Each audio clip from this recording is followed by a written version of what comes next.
원주월의 송기현입니다. 좀 저로서는 좀 답답하네요. 이게 우리 후보자님이 증여의 당사자입니까? 아닙니다. 네. 이게 장모하고 배우자 그리고 장모하고 손녀 이 사이에 증여하고 수중이 이루어진 건데요. 그죠? 네, 그렇습니다. 남편이 사회생활을 한다고 해가지고 배우자의 재산관계 심지어 장모나 처형의 거래까지 뭐 이렇게 관여하고 책임지고 그래야 됩니까? 그렇게 생각하세요? 안 그렇죠? 네. 이게 부부별산제라서 부부 사이 재산은 완전히 별개인데 그 배우자의 재산 출처가 불명확하다고 하면 그것이 혹시 어떻게 잘못됐는가 이렇게 해서 문제가 될 수는 있지만 출처가 명확한 배우자의 재산에 가서 논란이 된다는 것이 저로서는 우리나라 사법 절차, 법칙에도 도저히 이해가 가지 않아요. 배우자님께서도 너무 그렇게만 얘기하실 건 아닌 것 같아요. 장모가 증여하겠다는 걸 그걸 뭐 남편이 그 사위가 정치인이고 그래서 사회적 지위가 있다 그래서 그거를 좌지우지할 수 있다는 건 말이 안 된다. 저는 그렇게 생각하거든요. 어떻게 생각하세요? 그래도 네, 좀 책임감을 느끼세요? 의원님 말씀대로 그 당시 저는 총선 승리를 위해서 밤을 새고 일을 할 때입니다. 그래서 제가 여기에 깊숙이 관여하지는 못했고요. 다만 제가 현직에 있기 때문에 최대한 법에 의해서 처리를 해달라고 했고. 어떤 이 점에 대해서 국민들의 감정이 있는 것은 살펴주시기 바라고요. 또 한 가지 또 말씀드리고 싶은 것은 만일에 후보자님께서 여성이고 이게 남편이 상대방이 이런 관계가 있었다 그러면 과연 이렇게까지 문제가 될까요? 난 여기 이 사회적인 논의 자체도 일종의 남성 우월주의적인 사고방식이 좀 선입견으로 깔려있다고 생각을 해요. 남편이면 배우자의 재산에 대해서 이래라 저래라 할 수 있나요? 저는 그렇지 않다고 생각하거든요. 완전 독자적인 거죠. 자기 혼자 받은 거면은. 근데 왜 배우자의 재산에 저 남편이 이래라 저래라 이렇게 해라 저렇게 해라 할 수 있는 것처럼 얘기를 합니까? 물론 법에 위반해서 한다면 말이 안 되는 거죠. 하지만 법의 한도 내에서 배우자가 한다 그러면 남편이 그 이상 더 할 수 없는 거 아니겠습니까? 저는 그렇게 생각합니다. 난 그래서 절대 이게 홍준학 배우자 후보자 이 문제는 이 문제가 될 것이 아니다. 저는 그렇게 생각하거든요. 왜 이렇게 배우자 사이에 그걸 똑같이 한 몸으로 생각하는지 모르겠어요. 재산까지도. 현행 보면 분명히 부부별산대로 돼 있는데. 네, 존경하는 우리 송기현 의원님께서 말씀해 주신 대로 사실상 제가 관여할 수 있는 여지는 없었습니다. 그렇죠. 관여할 여지가 없는 사안이죠. 네. 또 하나 이제 우리 홍종학 후보자님께서 이렇게 많이 비판을 받는 이유 중에 하나가 사실은 대기업이나 그 재벌이 찾고 있는 우리 사회에서 그들이 가지고 있는 기득권 세력이 홍종학 후보자를 굉장히 견제하고 비판하려고 하는 그것이 이 배후였지 않나 저는 그렇게 생각을 합니다. 우리 홍종학 후보자가 평소에 국회의원 시절에도 그렇고 우리 중소기업의 발전에서 누구보다 소신을 갖고 열심히 했다는 거는 맞죠, 그죠? 네, 제가 중산층과 서민의 어려운 사정, 중소기업 그리고 소상공인 자영업자들의 어려운 사정에 대해서 누구보다도 통감하고 그 문제를 해결해야지만 한국 경제의 새로운 발전을 가져온다고 주장을 하는 가운데 우리 대기업 개혁을 많이 주장을 해왔습니다. 아마 저도 그런 것 때문에 기득권 계층에서 견제가 상당히 심해서 여기까지 오지 않았나. 그래서 가장 우리 홍준학 후보자님의 정체성과 맞지 않은 재산 문제를 가지고 이렇게 자꾸 비판하지 않나 이런 생각을 들고요. 한 가지만 간단히 여쭤보겠습니다. 제가 아까 세 번째로 창업국가, 혁신성장 말씀하셨는데요. 지금 가장 문제가 우수인재들이 우리나라 창업하는데 잘 안 들어오고 있어요. 청년 창업을 보더라도 이게 뭐 요식업이나 이런 쪽으로 창업을 하는 것이 기술 창업이나 그런 데로 안 가고 있단 말입니다. 이거 어떻게 만약 후보자님께서 중기부 장관이 되신다고 하면 어떤 정책을 제일 먼저 이 부분에 하시고 싶은 생각을 갖고 있습니까? 네, 저도 우리 청년들의 사정에 대해서 가장 가슴 아프게 생각하는 사람이고요. 제가 지금 중기부의 업무 현황을 파악을 하다 보니까 중기부가 지금 이제 창업서부터 그다음에 기술 지원, 인력 지원, 그리고 금융 지원, 마케팅과 그리고 수출 지원까지 일관된 체계를 갖추고 있음에도 불구하고 그것이 제대로 이루어지지 못했습니다. 그러니까 창업자들에 대해서 정확한 서비스가 이루어지지 않았다고 생각을 합니다. 네, 이제 중기부가 새로 시작되는 부처인 만큼 아마 의지를 가지고 정치적인 어떤 역할을 할 수 있는 분의 역할이 굉장히 중요한 생각을 하고 아직 이 부분이 좀 계획은 세워져 있지만 예산의 이런 부분에서 상당히 미흡하다 생각이 듭니다. 저는 그래서 우리 후보자님께서 장관이 되신다면 정말 이 부분에 관해서 소신을 갖고 다른 부처를 좀 리드해가면서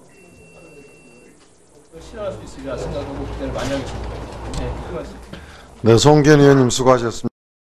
권칠승입니다. 우선 중기벤처부 장관으로 지명되신 것에 대해서 후보로 지명되신 것에 대해서 축하를 말씀드립니다. 우선 한 가지 좀 정의를 좀 명확하게 해보고 싶은 게 있는데요. 그 장모님께서 수증자를 한 사람으로 지정을 하셨습니까? 최초에? 아닙니다. 이건 저는 그 장모님께서 어떻게 증여한다는 거에 대해서는 당시 저는 상의를 한 바가 없습니다. 네. 그러면 원래 그 증여자의 의사가 여러 사람에게 주는 거라고 봐야 되겠네요.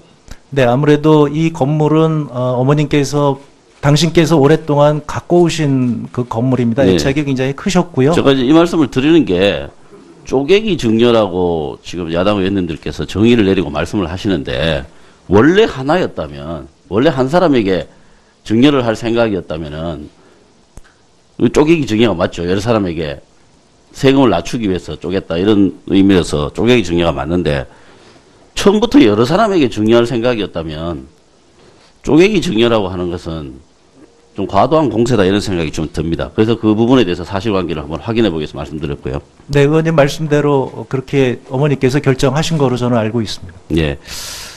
그동안 우리 그 후보자께서 말씀하셨던 내용이나 추진했던 정책들이 국민들에게 많은 기대를 준 것이 사실인데 최근에 이제 이제 증여 문제가 나오면서 뭐 정서적으로나 감정적으로 국민들이 좀 실망했던 부분 이런 부분들이 분명히 있다고 생각합니다. 그 부분에 대해서는 저도 유감으로 생각하고 장관께서도 뭐 죄송스러운 마음을 가질 것이라고 생각을 합니다. 그렇죠? 네, 그렇습니다. 저로 인해서 이렇게 실망하신 분들에게 너무나 죄송해서 제가 꼭 그분들을 위해서 더 열심히 일을 해보고 싶습니다. 네. 그 증여 가액이 이제 일반적으로 서민들이 생각하는 것보다는 훨씬 좀 크다는 것이 뭐 감정적인 이런 이제 문제가 있지 않은가 싶긴 한데 우선 내용을 살펴보면 증여 총액이 37억 5천만 원입니다. 그렇죠? 그 세 분에게 네, 37억 5천만 원이고 그 증여세로 11억 1,600만 원 정도를 납부하셨죠. 네, 그렇게 알고 있습니다. 예. 이 과정에서 세무당국에 혹시 숨기거나 은폐한 사실관계가 있습니까? 그 의원님 아까 말씀드린 대로 당시 제가 현직에 있었기 때문에 네. 회계법인에 증여세를 더 납부하는 일이 있더라도 일반 시중에서의 관행을 따르지 말고 철저하게 세법에 의해서 납부를 해달라고 요청을 드렸습니다. 그랬을 것이라고 저도 믿습니다. 단지 이제 증여 가액이 좀 크다는 것이 국민 감정이 좀 맞지 않는다는 부분이 좀 있고 그러나 증여 가액의 약 30% 정도를 세금으로 납부했다는 것은 또 분명한 팩트고 사실인 것 같습니다. 예. 그 부분에 대해서는 성실하게 납부를 하려고 노력하셨다고 저는 믿습니다. 그리고 실제로 또 뭐 장모님의 자산이었기 때문에 그 증여하는 그 분배에 관해서 뭐 간섭하거나 이야기하시기 좀 힘든 부분도 사실상 가족 간의 문제가 있어서 그런 부분도 있었겠죠. 네, 그렇습니다. 사전에 저와 상의하신 적이 없습니다. 예. 그 다음, 이제 표리부동하다는 뭐 이야기를 요즘 좀 많이 들으시는데요. 내로남불 뭐 이런 이야기도 많이 들으시는데, 제가 보니까 2014년 11월 3일자로 되어 있는데요. 19대 때 상속세 및 증여세법에 대한 개정안을 발의를 하셨습니다. 내용을 알고 계시죠? 네, 그렇습니다. 네, 세대 이제 생략한 그 할증에 대해서 그 과세를 할증하자는 그 내용이었습니다. 그 뭐 취지도 좋고 또 당연히 이런 방향으로 법 개정이 향후에 이루어져야 된다고 저도 생각을 합니다. 거기에 대해서 동의를 하시죠? 네, 그렇습니다. 네, 이제 사실상의 탈세를 막자 이런 의미 아니겠습니까? 예. 예. 그런데 장래에 증여가 있을 수 있다라는 것은 뭐 이때도 상식적으로는 예상이 가능했을 것 같습니다. 장모님께서 많은 자산을 가지고 계셨으면. 그런데도 불구하고 세대 생략을 하는 이 그 증여에 대해서는 할증과세를 해야 된다는 것에 대해서 동의를 하시고 오히려 강화하는 이런 법안을 만드는데 참여를 하셨단 말이에요. 저는 오히려 이런 부분들은 표리가 동일하거나 표리가 일치하면 오히려 저는 더 문제가 있다고 생각을 합니다.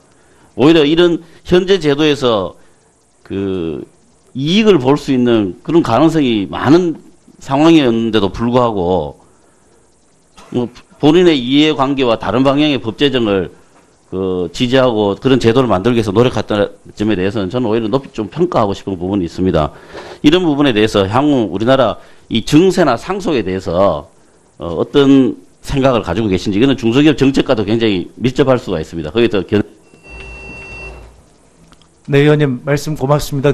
저는 우리 시장 경제는 근본적으로 양극화되는 문제가 있기 때문에 따뜻한 시장 경제, 더불어 잘 사는 시장 경제를 만들기 위해서 부자가 존경받는 사회가 돼야 된다고 항상 주장을 해왔습니다. 그런 의미에서 부자들의 상속 증여세가 좀 높아져서 그리고 그것을 부자들이 잘 받아들인다고 한다면 우리 사회가 좀 더 통합적인 사회고 그리고 세계 경제에 나가서 경쟁할 수 있는 사회가 된다는 것이 제 평소 지론이었고 지금도 그 지론에 조금의 변화가 없다는 점을 말씀드리겠습니다. 님께서도 너무 그렇게만 얘기하실 건 아닌 것 같아요. 장모가 증여하겠다는 걸 그걸 뭐 남편이 그 사위가 정치인이고 그래서 사회적 지위가 있다 해서 그거를 좌지우지할 수 있다는 건 말이 안 된다. 저는 그렇게 생각하거든요. 어떻게 생각하세요? 그래도 네, 좀 책임감을 느끼세요? 의원님 말씀대로 그 당시 저는 총선 승리를 위해서 밤을 새고 일을 할 때입니다. 그래서 제가 여기에 깊숙이 관여하지는 못했고요. 다만 제가 현직에 있기 때문에 최대한 법에 의해서 처리를 해달라고 했고. 어떤 이 점에 대해서 국민들의 감정이 있는 것은 살펴주시기 바라고요. 또 한 가지 또 말씀드리고 싶은 것은 만일에 후보자님께서 여성이고 이게 남편인 상대방이 이런 관계가 있었다 그러면 과연 이렇게까지 문제가 될까요? 난 여기 이 사회적인 논의 자체도 일종의 남성 우월주의적인 그렇죠. 관여할 여지가 없는 사안이죠. 네. 또 하나 이제 우리 홍종학 후보자님께서 이렇게 많이 비판을 받는 이유 중에 하나가 사실은 대기업이나 그 재벌이 찾고 있는 우리 사회에서 그들이 가지고 있는 기득권 세력이 홍종학 후보자를 굉장히 그 견제하고 비판하려고 하는 그것이 이 배후였지 않나 저는 그렇게 생각을 합니다. 우리 홍종학 후보자가 평소에 국회의원 시절에도 그렇고 우리 중소기업의 발전에서 누구보다 소신을 갖고 열심히 했다는 거는 맞죠, 그죠? 네, 소신이죠. 제가 중산층과 서민의 어려운 사정, 중소기업 그리고 소상공인 자영업자들의 어려운 사정에 대해서 누구보다도 통감하고 그 문제를 해결해야지만 한국 경제의 새로운 발전을 가져온다고 주장을 하는 가운데 우리 대기업 개혁을 많이 주장을 해왔습니다. 아마 저도 그런 것 때문에 기득권 원주월의 송기현입니다. 좀 저로서는 좀 답답하네요, 이게. 우리 후보자님이 증여의 당사자입니까? 아닙니다. 네. 이게 장모하고 배우자, 그리고 장모하고 손녀, 이 사이에 증여하고 수중이 이루어진 건데요, 그죠? 네, 그렇습니다. 남편이 사회생활을 한다고 해가지고 배우자의 재산관계, 심지어 장모나 처형의 거래까지 뭐 이렇게 관여하고 책임지고 그래야 됩니까? 그렇게 생각하세요? 안 그렇죠? 네. 이게 부부별산제라서 부부 사이 재산은 완전히 별개인데 그 배우자의 재산 출처가 불명확하다고 하면 그것이 혹시 어떻게 잘못됐는가 이렇게 해서 문제가 될 수는 있지만 출처가 명확한 배우자의 재산에 가서 논란이 된다는 것이 저로서는 우리나라 사법 절차, 법체계도 도저히 이해가 가지 않아요. 배우자의 사고방식이 좀 선입견으로 깔려있다고 생각을 해요. 남편이면 배우자의 재산에 대해서 이래라 저래라 할 수 있나요? 저는 그렇지 않다고 생각하거든요. 완전 독자적인 거죠. 자기 혼자 받은 거면은. 근데 왜 배우자의 재산에 저 남편이 이래라 저래라 이렇게 해라 저렇게 해라 할 수 있는 것처럼 얘기를 합니까? 물론 법에 위반해서 한다면 말이 안 되는 거죠.